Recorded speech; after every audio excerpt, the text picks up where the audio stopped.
Okay, everybody, so I took some ham and I put it in hot water, boiled it, and then now we have our friend here that wants the ham. What I do is that I make it simple. I chew it.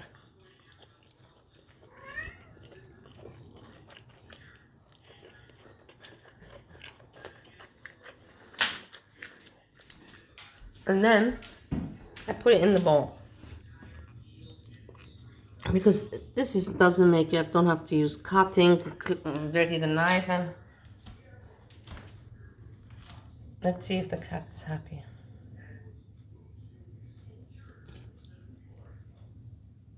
I have to clean here. She made a mess. Happy cat.